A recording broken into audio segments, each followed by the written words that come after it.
Hey, Nate and Shane and Scott. How's it going? Good afternoon. You're all right on time? Hey, everybody. Yeah, we are on time. Well, I'm trying some crazy stuff. I'm also actually streaming on YouTube. I thought I'd give that a shot, see what happens here. Oh, very cool. So I may be doing a bunch of silly stuff or losing my train of thought because I'm trying to fly this ship all by myself. But it should be fun. And if all right, curious to know how that goes. Well, you'll get to see it later on because it'll be available on YouTube after a while. I don't know how long it takes for the streams to go back on recording or what, but it looks as though we're up against Dylan, and I'm like, okay, well, that's okay. We're gonna have a good time with this anyway because I'm really excited about the subject. So let me get all my ducks in a row, and then we can get started. And Nate, Mallory's logged in through the SHAmory account and requested access to, if you want to look that one up too. I'll get that, and I'll put her on and add as a speaker. Awesome. There she is.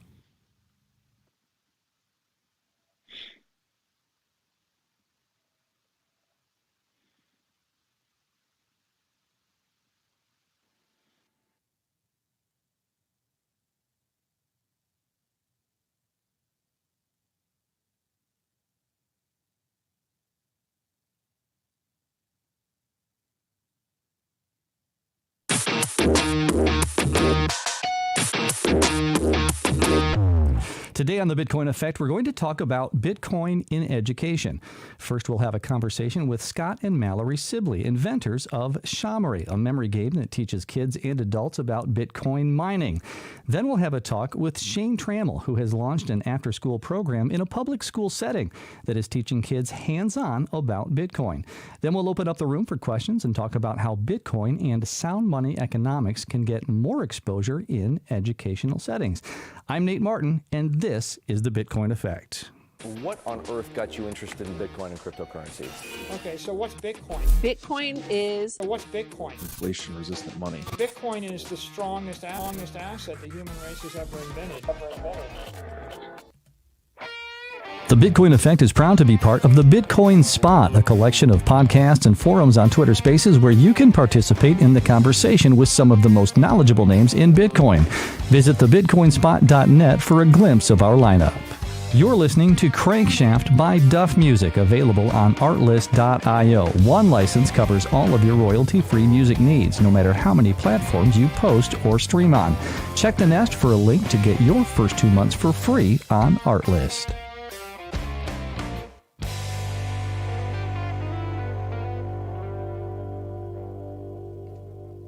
Welcome to the Bitcoin Effect, everybody. I am Nate Martin. I am your host, and I am joined by my co-host, Log Scale, who puts all this stuff together. How are you doing today, Log?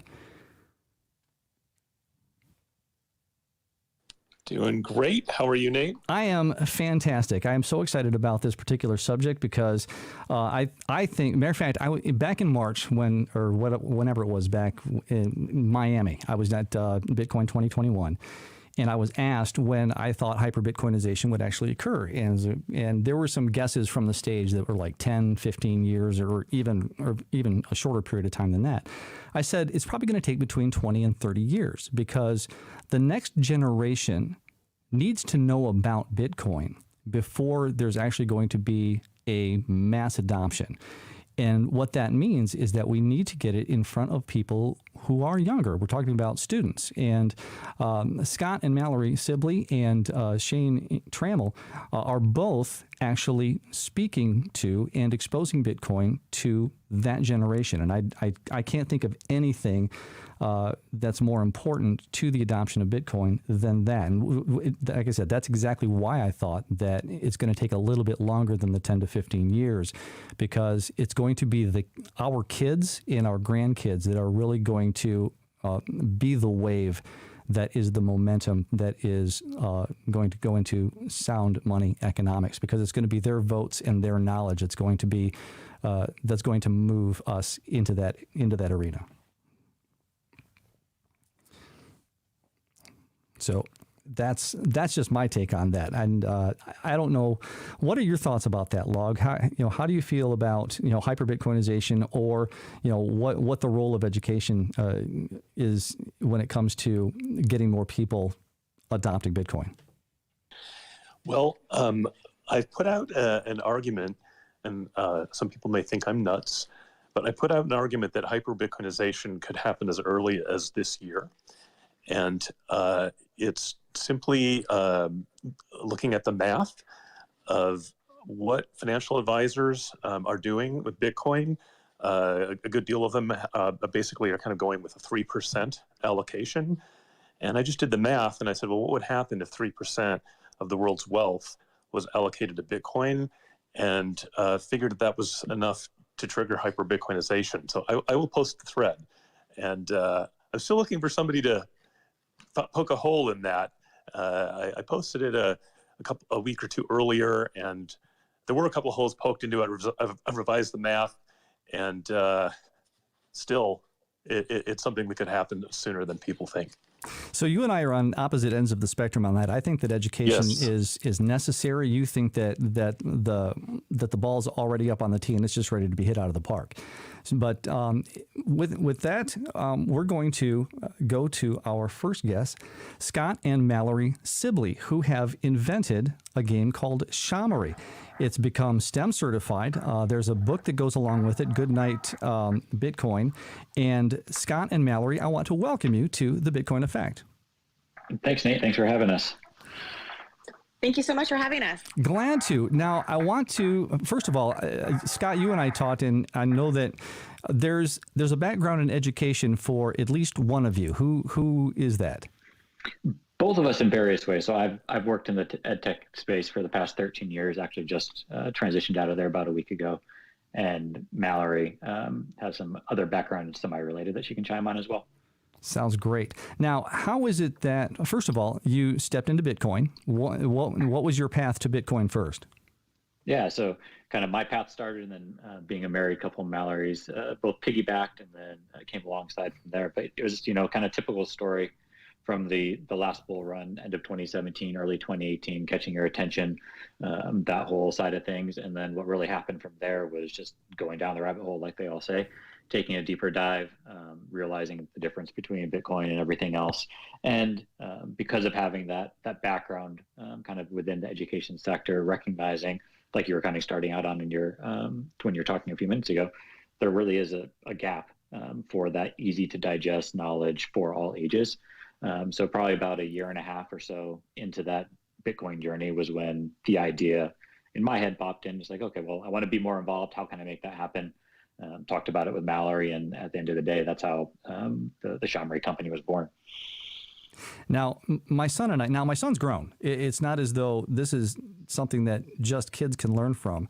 Right. We played the game a couple days ago, and silly us, we actually used all 14 adjustment cards.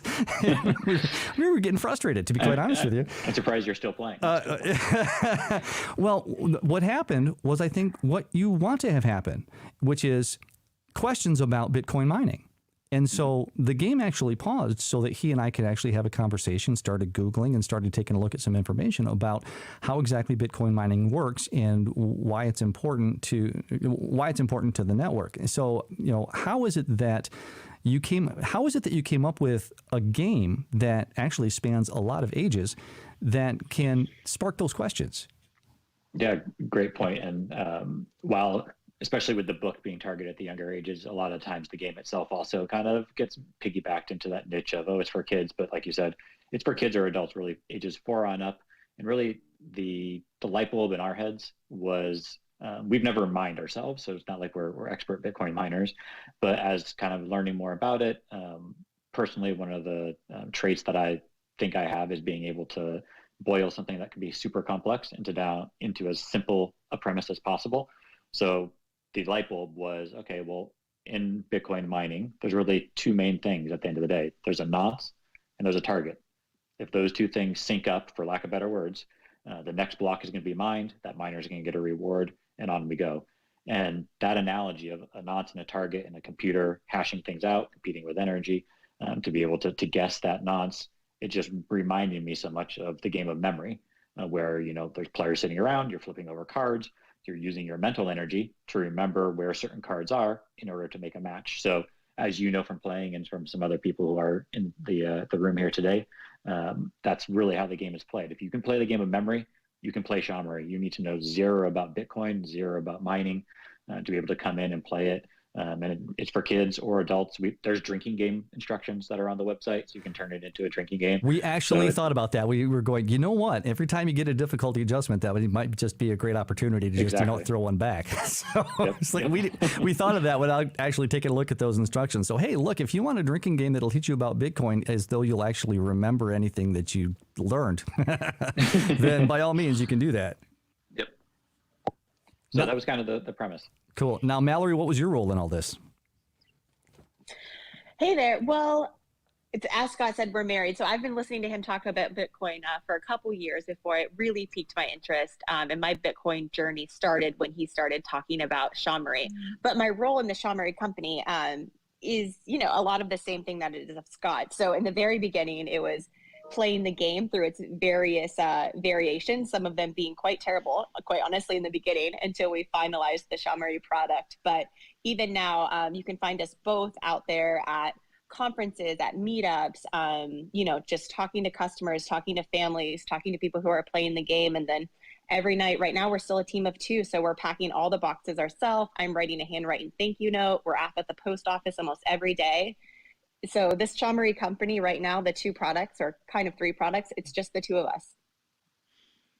That's rather impressive. Now, just for the sake of letting us know, how has it grown? How well are you doing? Great question. And we're like, when we started this, so June of 2020 is when we started shipping everything. We started taking pre-orders a couple months before that. So right in the heart of when the world got turned upside down.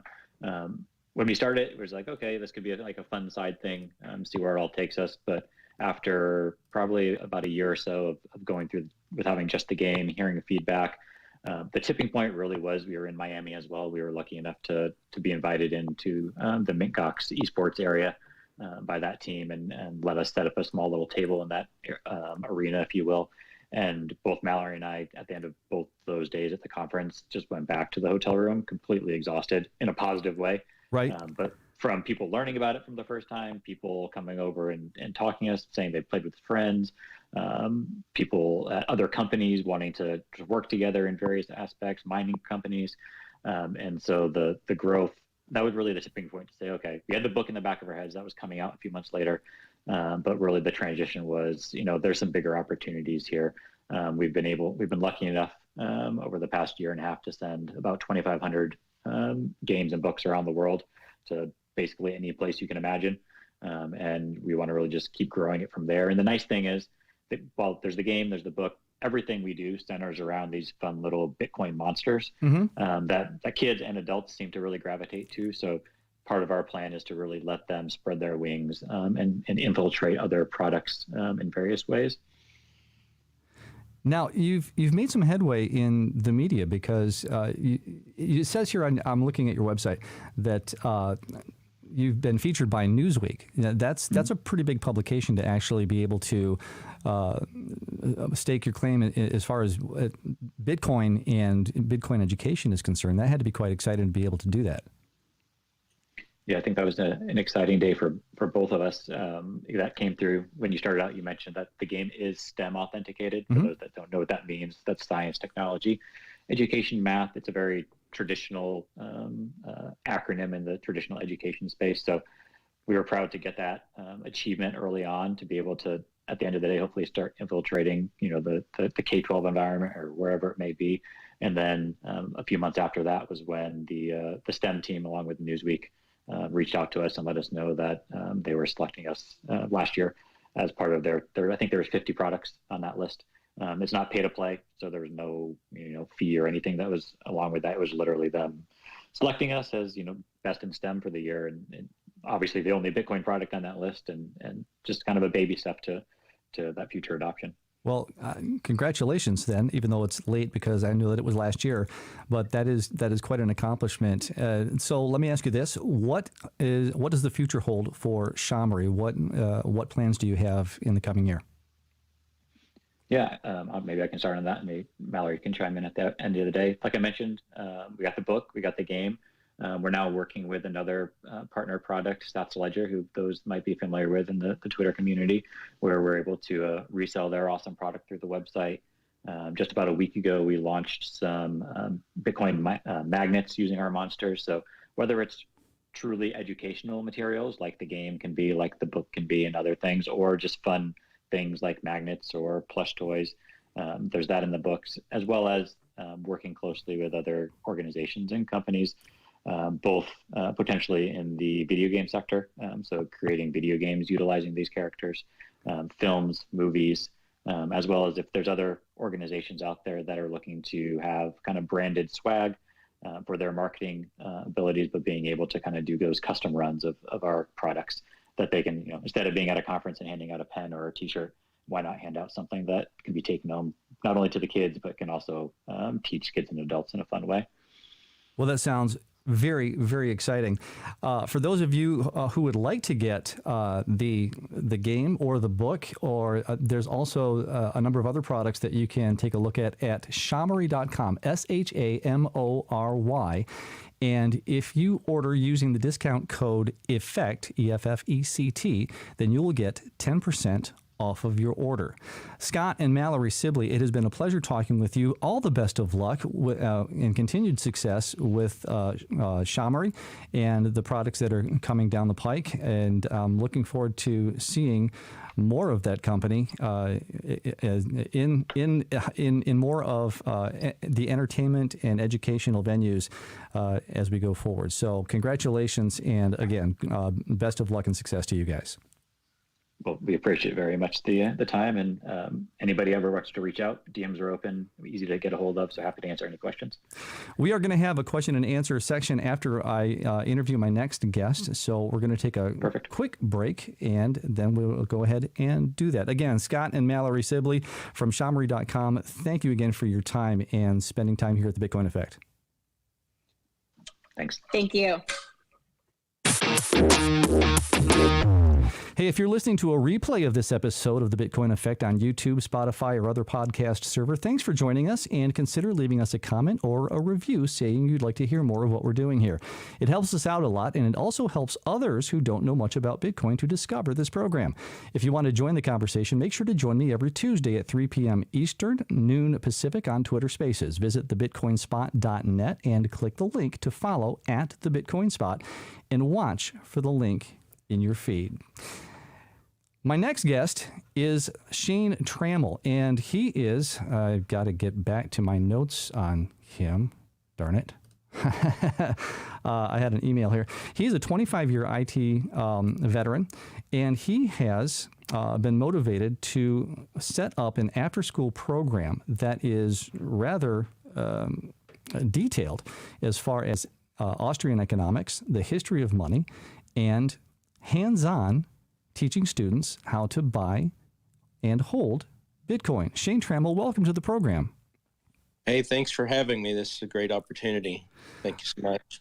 I'm glad to have you. I'm like I said, I'm doing 3 and 4 things at once, so I'm trying to get the email back that you actually sent me.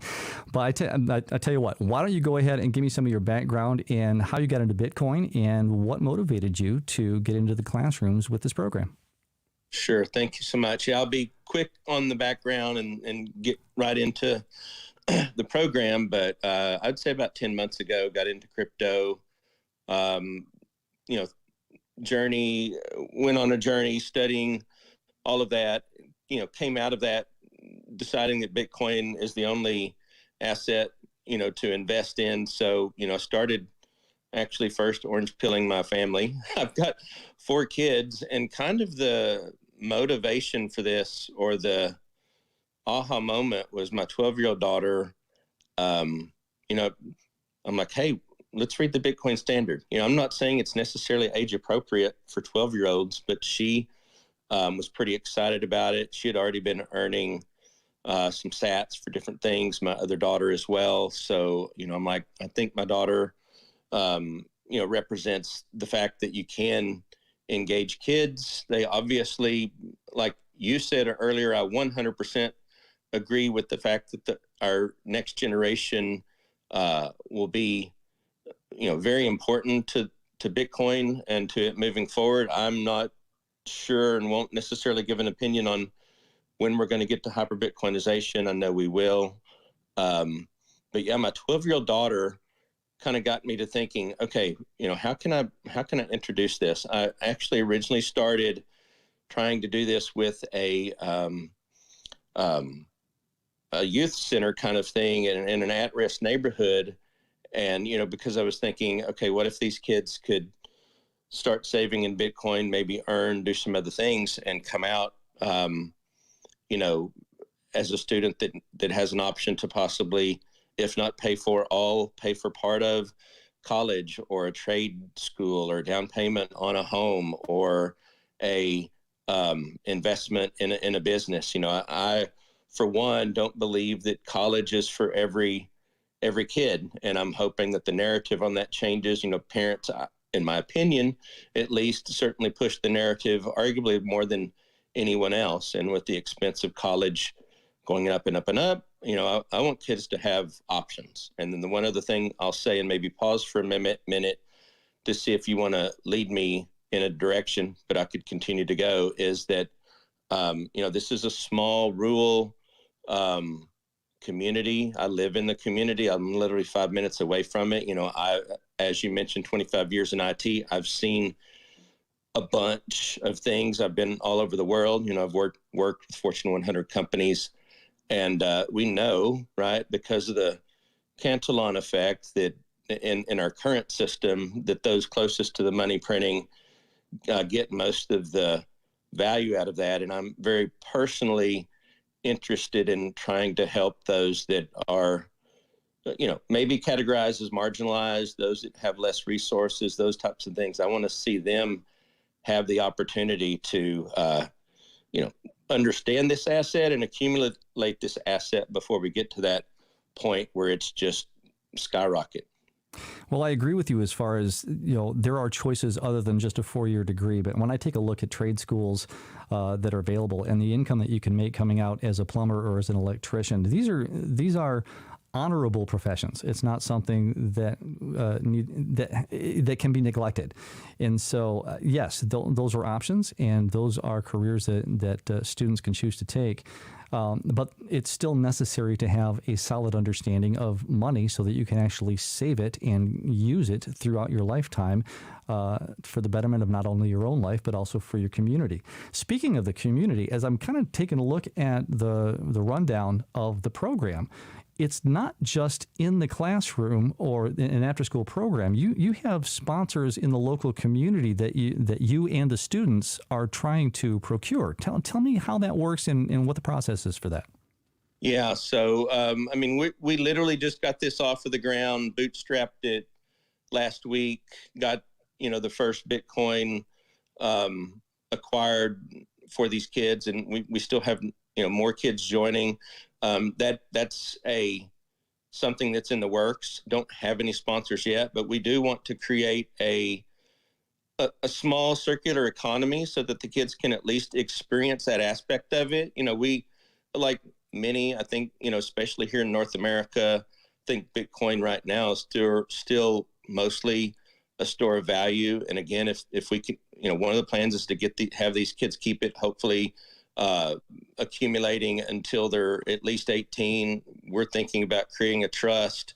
Lots of things still, moving forward. But yeah, we want to give them an opportunity to go out on, let's say, a field trip, have a number of different merchants, whether that's an ice cream shop, or we live in a really neat kind of part of Texas where there's the county seat is very historical. I mean, it's one like, best small town in Texas 3 years in a row or whatever. So there's a lot of other merchants that we can work with, and I'm hoping that might also generate interest, right? With those merchants, maybe they'll tell their maybe they'll want to introduce their kids. I just know that this will kind of be the catalyst to a lot more people, I think, in our community wanting to know more about Bitcoin, because my perception is most people are, going about their daily life, and Bitcoin is a far, distant thought, if at all. But yeah, we do want to create a circular economy, give the kids the experience with that aspect, right, of a money, a medium of exchange. And as you mentioned, I knew nothing about Austrian economics prior to going down this rabbit hole, as they say. I estimate I maybe spent probably about 500 hours reading, listening, watching videos, doing my own YouTube videos, various different things, invested that amount. And of course, I went down the Austrian economic rabbit hole, and that forces you to learn history. You learn how the US dollar has been weaponized. That's one in very particular that I'm passionate about, but we'll have to be very careful. I'm not even sure how we address that in a way where, I don't want parents to think that we're trying to indoctrinate their kids. I just want to talk about, Bitcoin, money, history, sound money, right? Time preference. I want them to learn what sound money is. I want them to learn what time preference is. I want them to learn about inflation. I asked them, and then I'm going to pause again for a minute. I asked them a number of things when I met these kids for the first time. This is a adjunct, I guess, aspect to a after-school program that was already planned. The other interesting thing is the lady that's kind of the program director, I guess I'll use that title. I orange-pilled her probably now about 3 months ago. She bought, all 10 of her grandkids Bitcoin for Christmas. And so what this also shows is that, you get one person involved in Bitcoin, you never know what else that might, what other doors it might open for you to then do something like this after school program. It was never going to be a thing, right, until she got involved in Bitcoin. I'm going to brag on you for a little bit, because I take the email that you sent me. I'm just going to kind of go over what Shane, his plans are, what his outline is as far as teaching.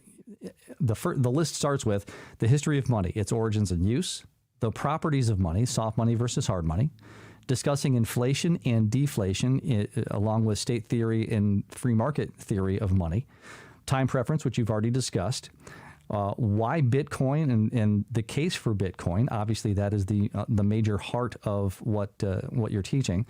You want to do it in an age-appropriate way, dedicating 30 minutes a week to intentional instruction.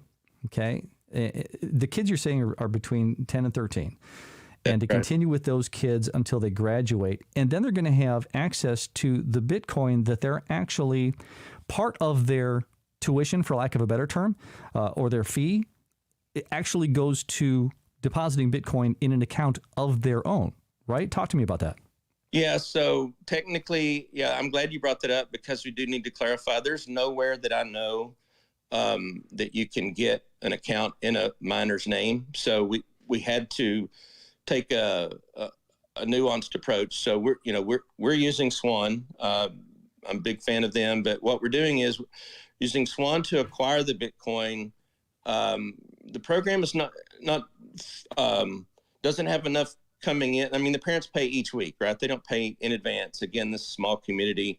If they were paying in advance, we would literally have the DCA automated. So we're buying each week, based upon the parents paying what they're supposed to pay.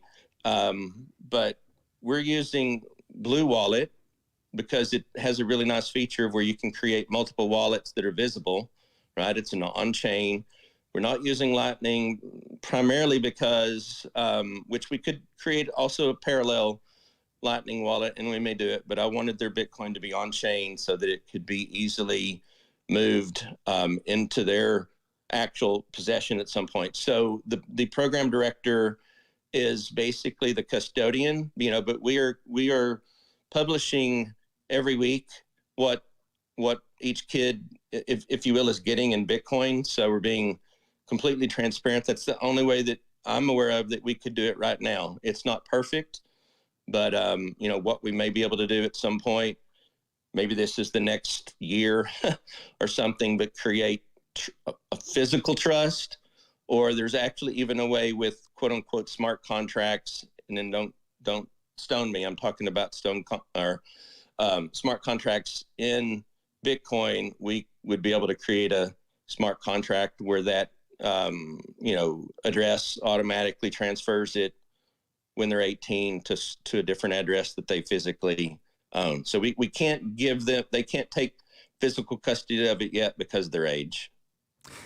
Well, with everything that we've talked about, as far as the outline for what you're teaching and what the goal is as far as the graduates is concerned, I would ask you this. Do you have plans to build a curriculum so that more people can build an after-school program or even a curriculum within the schools so that we can expose Bitcoin to more students around the country? Yeah, that's a very good question. I absolutely do. And I, hope that we're going to have to build that somewhat as we go, and we'll keep just a little bit ahead, probably initially, of what we need to teach based upon the fact that we have a day job, quote unquote, and various other things. So we're definitely going to develop a curriculum. I've talked with, and I don't know if you guys know, Patrick is a retired medical doctor that's also doing a program in Guatemala, and he's calling it Bitcoin Lake. So I'm in talks with him. We kind of share notes. The one other thing I'm doing to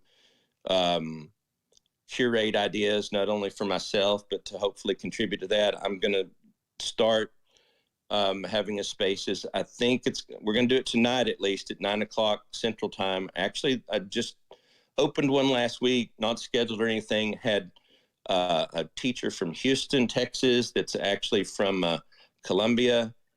They were super excited. They want to do something. I actually had a teacher from El Salvador on that call. So yeah, I'm gonna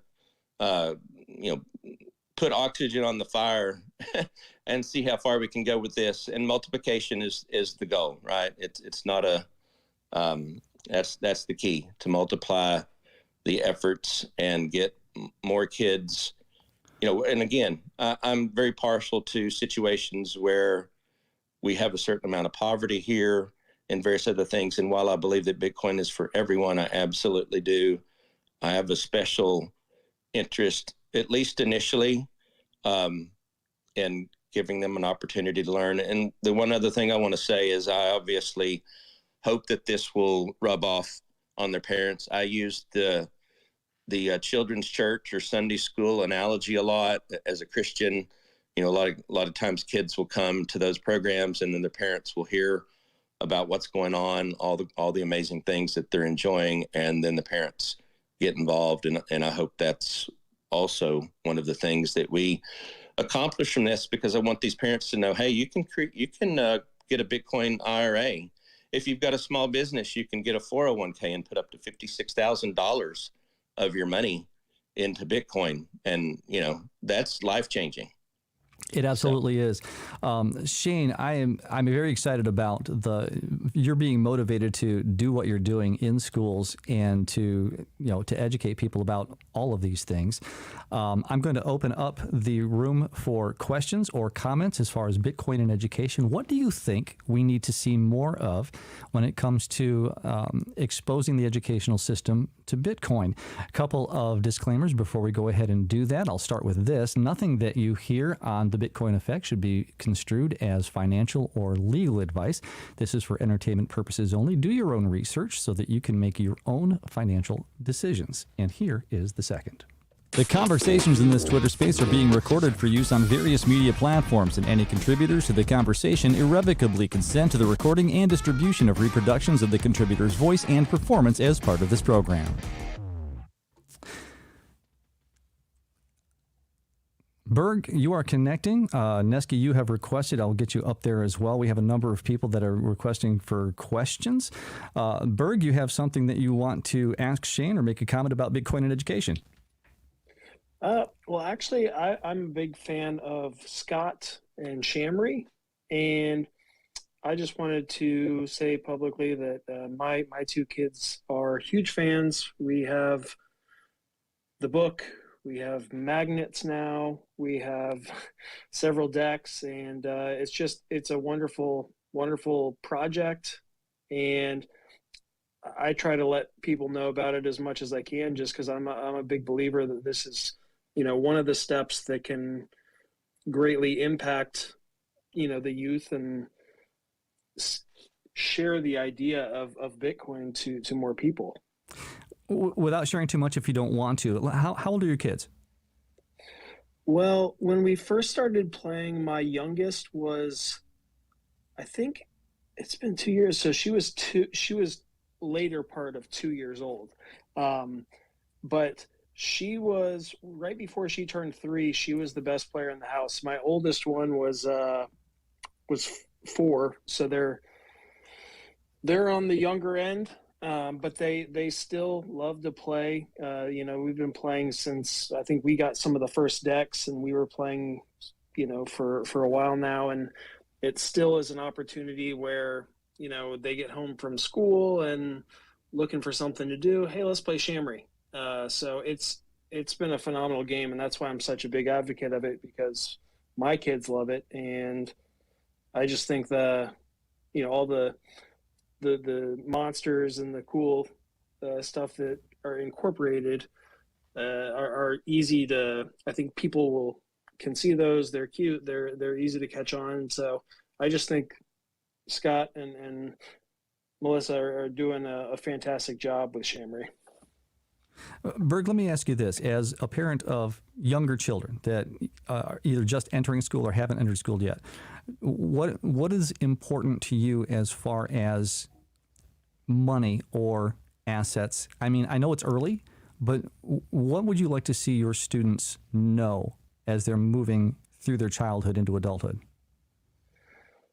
Well, I think the thing that I've tried to educate the kids about is understanding that it's at this point in their life is an alternative, kind of financial system. It's not just something that holds value, but it's something that as they get older will become more and more important. And, at this point, they don't really have too much of an idea about, saving and spending, because they're not really buying anything. So I think just familiarizing them with the idea and the word, Bitcoin and cryptocurrency. And as you see from my avatar, there's other projects that I'm passionate about, but just getting them to kind of use those words and understand a little bit about those, because as they continue to grow older, they're going to understand that something that I've been hearing about for years and years, they're going to hear it from a teacher. They're going to hear it from a colleague or classmate or whatever. And it's going to be, hey, this is important. I'm not my crazy dad telling me about this stuff. I think it's just familiarity with the term at this point in their age or their lives. That's good words. Thank you for joining me here on the Bitcoin Effect and the real SHA-256. You are next on the Bitcoin Effect. Welcome in. Oh, went back down as a listener. Let's see. I have another request here, though.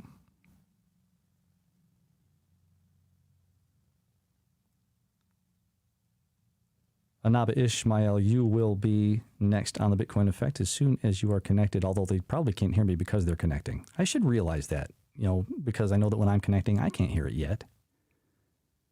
Uh-oh.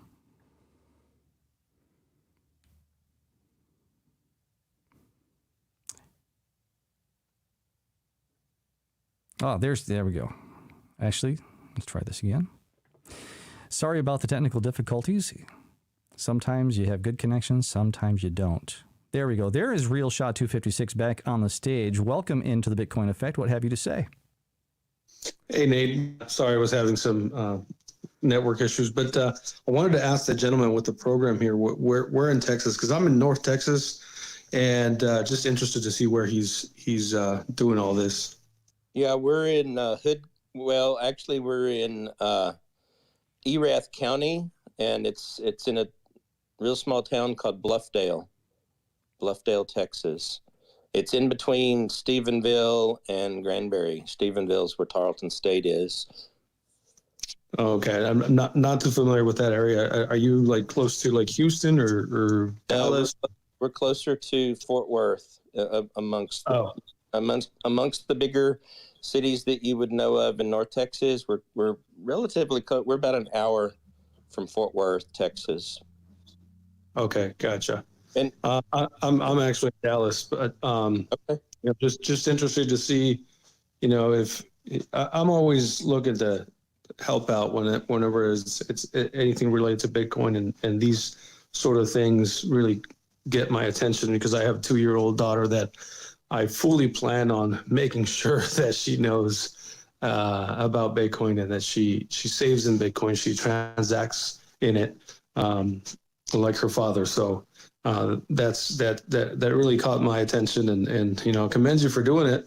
And if you ever need any volunteers, I have a little bit of time where I can spare, given everything that you know I'm doing right now. But if you ever need a lending hand, definitely reach out. 100%. Thank you so much. One of the other things I just wanted to mention real quick is it might be, and I've already talked to some other teachers about this, and the approach they're going to possibly take is exactly what we're doing. And it just so happened that I think it worked out. An after-school program may be a quicker way for you to introduce it, because a program like this would probably have to go through a number of approvals and various other things to actually have it in the school district. I think we already have a leg up in getting that happen in the actual, you know, classrooms going on during the day, if you will. I think that's an inevitable thing. But, you know, one of the teachers that I was talking to that's in Houston, he's pretty much come to the conclusion that he's going to have to do the same thing in order to get something off the ground quick. And also, it is what it is, but it may also be easier to work with some private schools for a number of different reasons. And again, if your goal is to just get something off the ground and be able to influence a set of kids, again, this teacher that I now know, although he teaches in the public school, is going to be working with the private school, you know, after normal school hours, probably to start there. So you start where you can. Absolutely. Do you have a website or a group somewhere, like maybe a Facebook group or? You know, I don't yet, but I would say I would normally not say this, but if you follow me and send me a DM, I'll make sure that we stay in touch. I mean, that's definitely a goal, you know, a website. And by the way, while I'm just ever so briefly, I mean, you know, we hope to also introduce these kids to Bitcoin mining, to the Lightning Network, the whole gamut. You know, we're just going to start with them learning what Bitcoin is, why it's such an amazing asset, and work our way out from there. Yeah, that's super cool. So just a quick question. What has been the reception at the sort of principal level at school? Oh, yeah, the principal is, sorry if you want to ask it more, but yeah, the principal is 100% behind it. He actually wants to even, and this is why I think we have a good foot in the door of the actual ISD itself. He has the idea of first graders when they come, you know, to school there as a first grader, basically get in a savings program. I think I want to try to talk him into whenever they enroll. Not everyone's going to come as a first grader. Maybe they come as a third grader or whatever, but right, that's up to 12 years. I guess if you include kindergarten, if you included that, that's 13 years of accumulation of Bitcoin. And we would obviously implement some of the same thing. The other thing I didn't get to mention, we want them to learn how to earn Bitcoin as well. And we've got a number of different ideas, but the principle's absolutely behind it. One other thing I'll say, he came up to me the other day, and this is just, again, my context. He's like, what cryptos do you think are good? And I said, well, I'm just Bitcoin only, so I really can't speak to the others. And I would not want to honestly have to cover that broad of a spectrum anyway. So we'll, yeah, we'll, focus only on Bitcoin. Yeah, that's super cool. So just a quick question. What has been the reception at the sort of principal level at school? Oh, yeah, the principal is 100% behind it. One of the things I didn't get to mention, we want them to learn how to earn Bitcoin as well. And we got a number of different ideas, but the principle's absolutely behind it. That's good stuff. Neski, I know that you were waiting for a while. Was that the question that you wanted to ask, or did you have a follow-up? No, I was just curious, whether like what has the reception been at the principal level? Yeah, it's a good, really good conversation. Great, Chadley, you're next up on the Bitcoin Effect. Welcome in. Hey, what's up? I had a question about. You guys can hear me fine, right? Yes, you're good. Cool.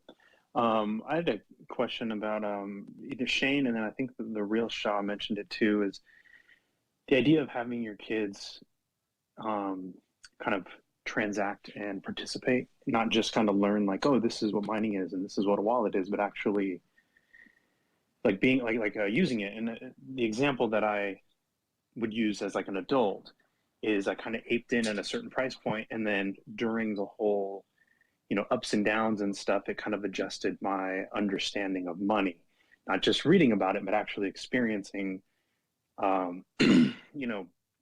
not necessarily hyper Bitcoinization, but kind of in a more personal Bitcoinization scenario. And so the thing that I have a hard time with right now is kind of bridging that gap for a kid who kind of understands money, kind of understands buying things, but giving them kind of the power to do it. Because when I was growing up, it was just buy, right? I want it, buy it, I want it, buy it.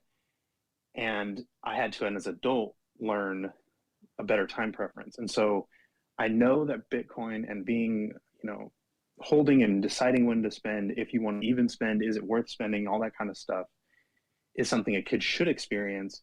I just have a hard time kind of getting that, like kind of making those leaps, because they kind of understand what a dollar is. They kind of understand what Bitcoin is, but they don't see, like I would do in my own mind, how much a coffee would cost in Bitcoin or how much a video game would cost. So, I'm asking if there's, anybody's got ideas that they've been implementing that I just haven't realized. Scott, did you want to chime in on that?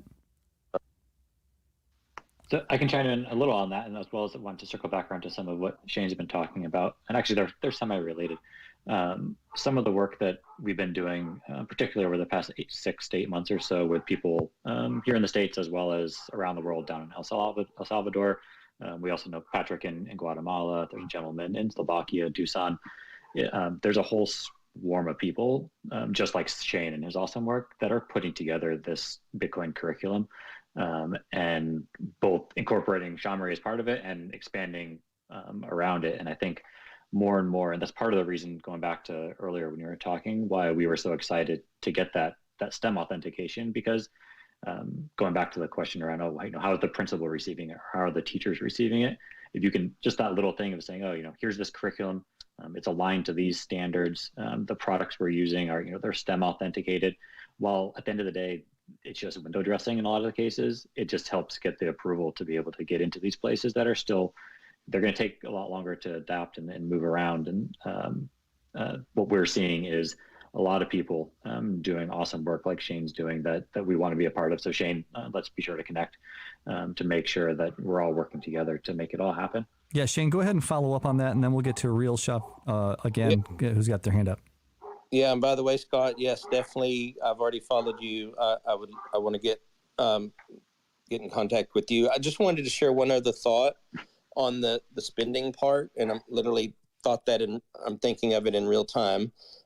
Depending on where you live, and especially like where we live, one of the things that I'm thinking I want to encourage some is, again, time value of money, all those kind of things, high time preference, low time preference. But what I think would be a really cool idea is if you want to take your kids out on a spending kind of exercise where they're going to spend their Bitcoin, have them send you the money, the Bitcoin. I mean, it's still in your family, and you give them dollars to go buy. This is one option at least. And then as they earn more Bitcoin, you still have Bitcoin because it's still going to go up, right?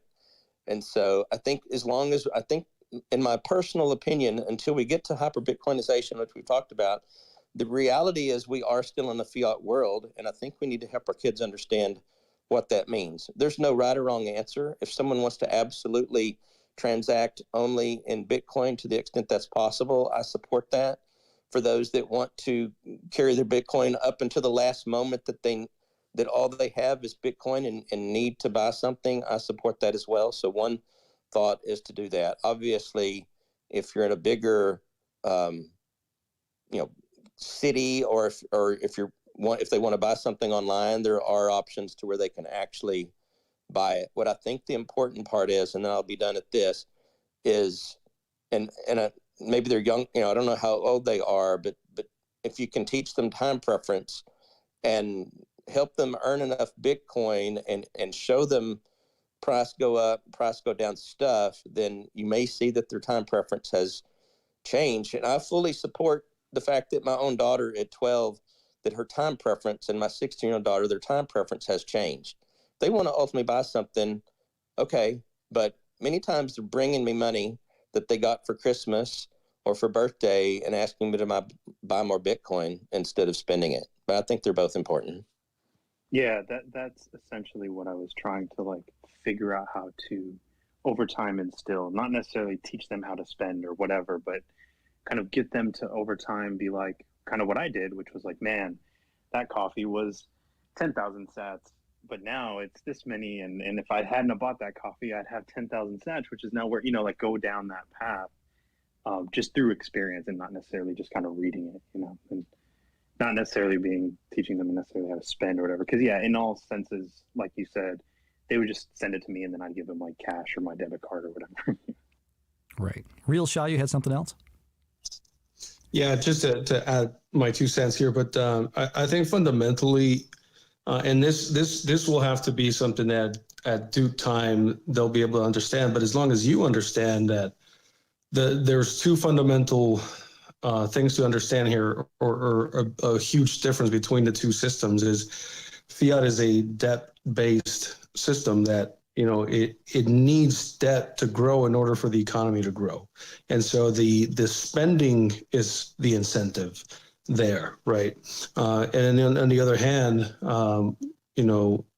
you have the complete opposite on the other end of the spectrum. You have Bitcoin, which does quite the opposite. It incentivizes you to save and to grow your pot, or just just focus on maybe not spending so much, being smarter when you make those decisions, when to spend your Bitcoin, because that's the incentive, to hold and keep accruing as much as you possibly can, because the promise is that in the future you will be much better off because of those decisions that you made a while back, right? To be smarter, to be someone who's I don't know, just conscious about how they're managing their money. Well, I think you make a great point in that it's easier to save money with a system where the money holds its value over time, at least holds its value over time, if not actually increasing in value over time, which is what a scarce money does. So, Shane, you wanted to go ahead and follow up on that. Yeah, I just wanted to say I really like the points that Real Shaw 256 is saying, and maybe I'm repeating myself, but I think it's important that we teach our kids, again, when we talk about when they learn history, right, and they learn history of money, and they learn at what points in time we had more sound money versus what we have today. Again, I think we want them to save it as long as possible, but in periods of sound money, obviously, people still spent at some point some of the money, the value that they had accrued over time. And I know no one's saying never spend it, right? But I think, the other thing I'll just say real quick, who knows? It's very possible, and we talk about this in a lot of different spaces, and this is something we should just mention to our kids because it's still developing. It very well could be that in many ways we don't ever have to quote unquote sell Bitcoin, right? Maybe there will be safe products, if you will, right, that basically allow you to use that asset without having to give it up. So don't know yet when those will come, but they're surely on their way. We talk about the opportunities that we have as individuals, either homeschooling our kids or sharing after school with games like SHAmory or with an after school program like what Shane has put together. What are the next steps? How do we get in front of school boards, or what is it that politically needs to happen so that we can actually continue to accelerate this exposure in the school system? Did anybody, Scott or Mallory, maybe you have something that you want to share on that? Yeah. Sorry, Mallory, do you want to start? Oh, sorry, I heard somebody else. Yeah, I can speak a little to that, and probably even more so from my ed tech days and less from Shamri, and just knowing what it takes to sell more traditional products into the space. And it's, to be blunt, probably one of the more painful experiences you can ever imagine.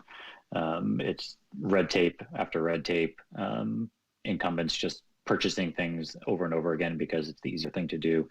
Don't ever listen to a school that says they have no money, because they have money. They just don't know how to allocate it. It's as bad as you can imagine it. And so getting these sorts of things that are innovative, innovation typically scares the majority of educators. They're lost in kind of the old ways, and whether it comes to what they're teaching or how they do things. And so I think it's going to take a lot of legwork to truly infiltrate and start getting in there. But little by little, I have bigger hope and a faster adoption in things like Shane's doing, in places like maybe STEM centers, after school programs that are really outside and more innovative than the traditional space. And then as that starts bubbling up, I think everything else will piggyback from there. It'll take some time. And at the end of the day, one of the voices that they listen to the most will be the parents. So if you're a Bitcoin parent, you have the power to write to the principal or the teacher, or go to the PTA meetings or whatever it is. And it'll take a long time, but that's probably the best way that'll happen, because I know from 13 years of experience, nothing happens fast. Do we as a community need to create more products like what you and Shane are doing, so that there are more options that are available for more school districts or for more after-school programs to be able to choose from? Yeah, I don't know if more is the best. I mean, more is always welcome. It's probably trying to package things up in as streamlined a method as possible. So they want to be spoon-fed things. So, just like, think about a curriculum. It's like, okay, here's a textbook, go have it.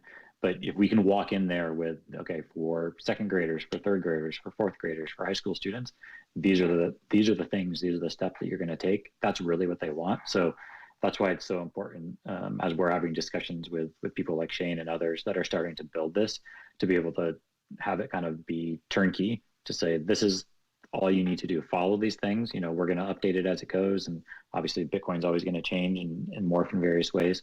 So it's never going to be static, but that's probably the best thing that can happen, is having as much content out there that can be turnkey for educators as possible.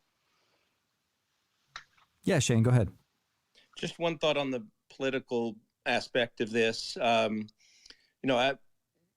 actually, I think government, generally speaking, we're better off when they're out of the way. And honestly, most of us, I don't want to categorize too much, but especially if you're, of the Austrian school, that goes well beyond economics, arguably into politics and stuff. I think generally speaking, obviously want our local, because this is really, we're talking mostly local. I want our local politicians to understand it, our administrators to understand it. I want them to know that it's an amazing opportunity. I just want them, honestly, to stay out of the way, because I think it's going to be rare, especially at the local level. It's going to be rare, although it could happen, that they're really going to put the time in that's necessary. So the best thing we can do is help them understand it and build trust, where they can just let us go at 110 miles an hour. I would much prefer that over them trying to, do any kind of legislation. The only thing I probably would be for, and I've been thinking about this, be amazing if there were some kind of some kind of way where you can get cheap electricity. That's the only, I don't want to call it handout, but that's the only kind of economic development that I really want. Maybe high-speed internet, right? Those kinds of things. But I'm not much for regulation where regulation is not needed. And I don't think at a local level, Bitcoin needs much of that, personally. There's always the balancing point, though, because obviously you want to have a school system or educational system that that serves a community. And it's going to require fewer people to make decisions in order for that to actually occur. Because obviously the whole community can't determine what a curriculum for their students is going to be. So in a small community like yours, then it becomes easier because all the parents know everybody else. But in larger communities, what happens? I mean, you take a look, I'm just kind of going off the handle here, but you take a look at a school system as large, mammoth actually, as what the Chicago school system is. And everybody gets lost because there is so much of a net that they have to try to cover and educate all the kids with one curriculum. And that just doesn't work. And I think that the smaller communities are probably in a better position to be able to have those changes made. So the question becomes, how is it that we take it to the larger school districts and the larger communities that have representatives that pretty much by definition are disconnected from a lot of the parents? You know, that's a challenge that I think that we need to consider as well. Completely agree. Yep. So with that, if anybody else has any questions, go ahead and request the stage. If not, I will go ahead and ask Shane and then Scott and Mallory to just throw out some final thoughts as far as, you know, what do we need in education? What are the things that we as a community can do? And then we'll just, like I said, well, if there's anybody else on the stage or that wants to ask some questions, then by all means, you can go ahead and do that. Scott, actually, Mallory, we'll start with you. It looks like the SHAmory account got pushed down to a listener. Oh, it did. I'm sorry. Pull it back up. Yep. Go ahead, Scott, and share your thoughts, and I'll bring her back up as a speaker. Perfect. Well, first off, thanks for having both of us and for it was great to get to know Shane's work as well and being able to connect after. And I think it probably really piggies back on what I was talking about last, where we're seeing all these people from all walks of life starting to build that curriculum. Making it together is going to be easier than kind of having all these one-offs, and being able to come through with that collaboration. And in my opinion, is probably the biggest thing to happen, and being able to do it in fun ways. So let's not, stick to the script and have it, textbooks and make it like it's always been for 100 years. Obviously Bitcoin is an innovation that changes the game in a lot of ways. So whether it's through things like card games and books and videos and anything else that we can imagine, that's really the fun aspect that's going to catch people's attention for all ages. It's not just a kid thing. Being able to make it fun and kind of like Ryan was saying earlier on, if the only thing that SHAmory ever does is have a 4-year-old remember that they heard Bitcoin once when they were 4 and now they're 14 and they're using it and have that comfort because they heard the word when they were 4 years old, then in my opinion, Mallory's, then we've done our job. It can be as simple as that. Thank you. Mallory, did you want to add to that? Yeah, that was well said. And I don't want to, repeat too much of what you did say, but yeah, but he's your husband. I get it. But later over dinner, I'll tell him how incorrect he was. I'm just kidding.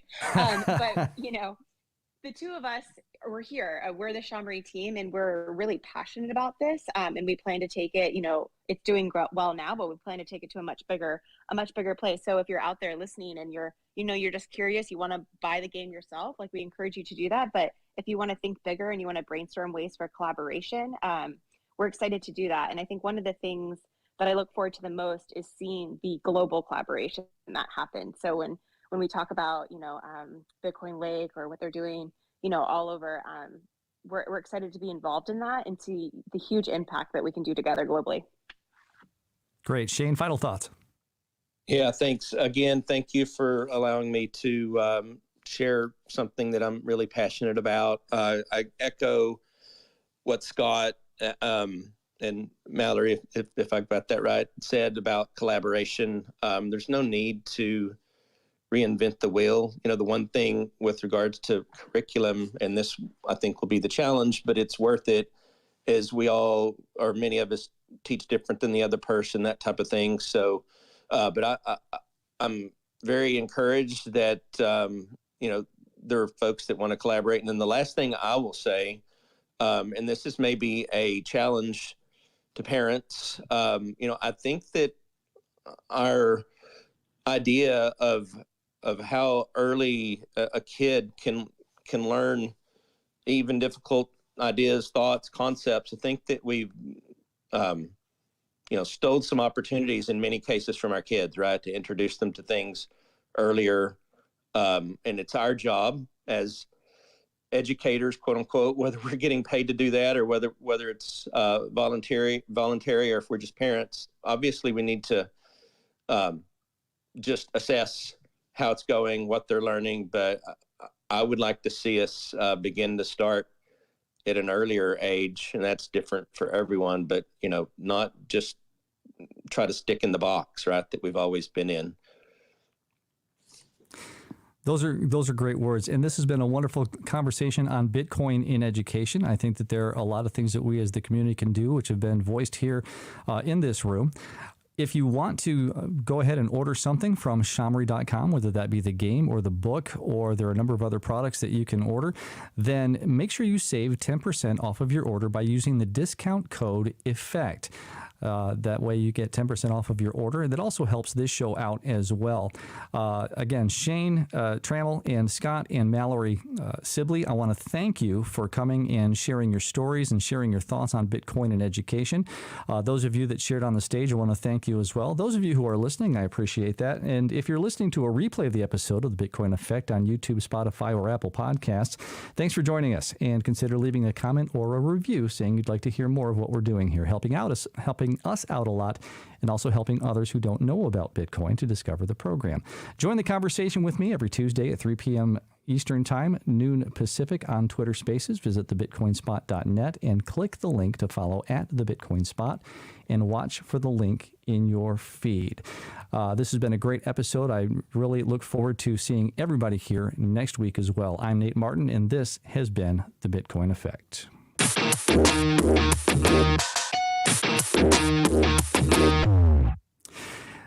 Let's see, Bitcoin and Chill will be just a little bit longer because we didn't run the hour and a half that we generally do. But Log, I want to thank you for hosting this room, and everybody for joining me and adding to the conversation. Thanks, everybody. Appreciate it. Yeah, thanks, Nate, and Scott and Mallory and Shane. This was really great. I said it yesterday on a show that was a first-time show. I'll say it again here. I love how everybody is bringing something different to this. So we're not just, talking about the same thing every day. And we've got lots of different approaches